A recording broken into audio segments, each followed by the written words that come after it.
नमस्कार जय जगन्नाथ शिखा शाखा कुकिंग चैनल को आपण मानक बहुत बहुत स्वागत। तो आज आसतु बनैबा पास्ता मसला पास्ता बनैबा। तो से मुझे अध गिनाए पास्ता। तो ये पास्ता को भलरे फुटे दबा करी गरम हो से देदबा पानी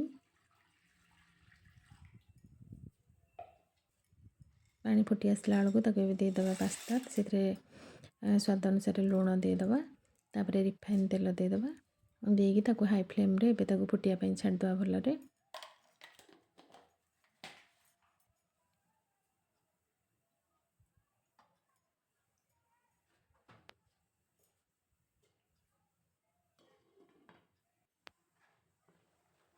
फुटला बेले ताको मझिरे मझिरे एमती टिके घांटीबा नले से लाखी जीव तळपटू।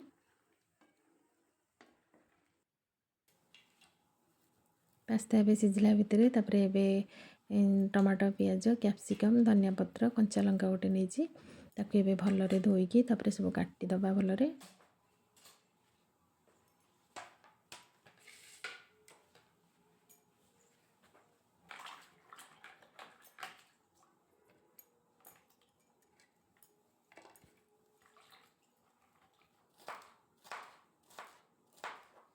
कैप्सिकम फाळे थिला फ्रिज रे तो ताको मुझे भलरे छोट छोट पीस करी काटी दोजी।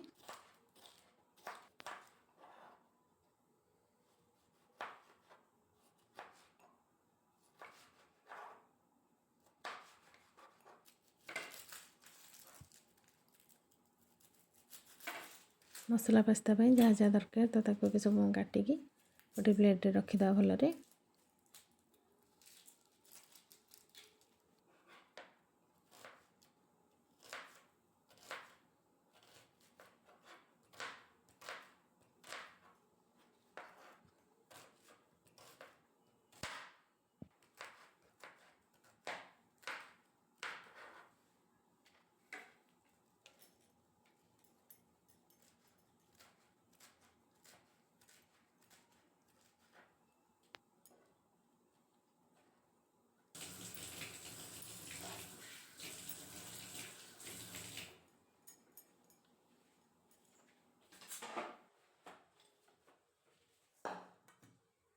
पास्ता भी सीझी गलानी तो तबे ताको भलरे छाणीकी एमती छणारे रखिदबा।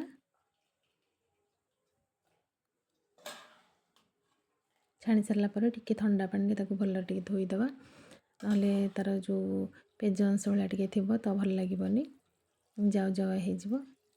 तो एमती छाणी सारा पर ताको टिके भलरे पानी देकी धोई देइथिली। तबे सब काटिकी रखी देइछि गोटे प्लेट रे। एबे चलंतो पास्ता बनैबा। करी गरम हेलानी तो सेथरे एबे तेल देदबा रिफाइन तेल मु नेछि आपण चाहिले सोरिष तेल भी नै परिबे। तेल एबे गरम हेलानी तो सेथरे एबे प्याज पकेदबा। हाई फ्लेम रे प्याज को भाजीबा भलरे।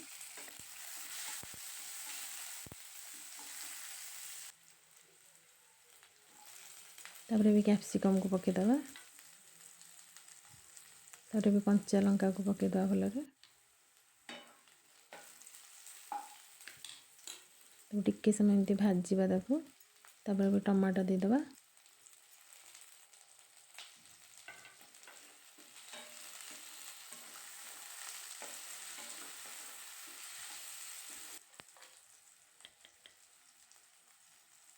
तो स्वाद अनुसार लुण देदबा।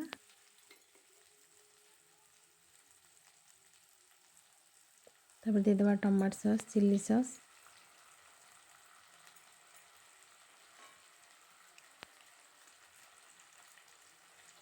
तो किचन किंग मसला टिके भी देदबा। तापर मीडियम फ्लेम रे एमती ताको भल टिके भाजी दबा।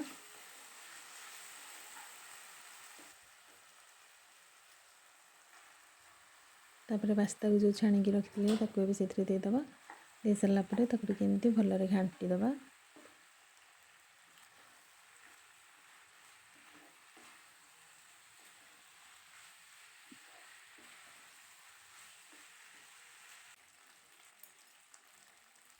तापर पास्ता हे आसला बेलू लास्ट को टिके मैगी रो मैजिक मसला टिके देदबा। तापर धनिया पत्र देदबा।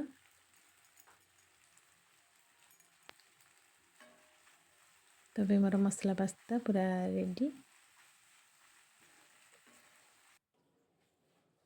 ଭିଡ଼ିଓଟି କେମିତି ଲାଗିଲା, ଭଲ ଲାଗିଲେ ଲାଇକ୍ ସେୟାର ସବସ୍କ୍ରାଇବ୍ ନିହାତି କରିବେ। ରଖୁଛି, ଜୟ ଜଗନ୍ନାଥ।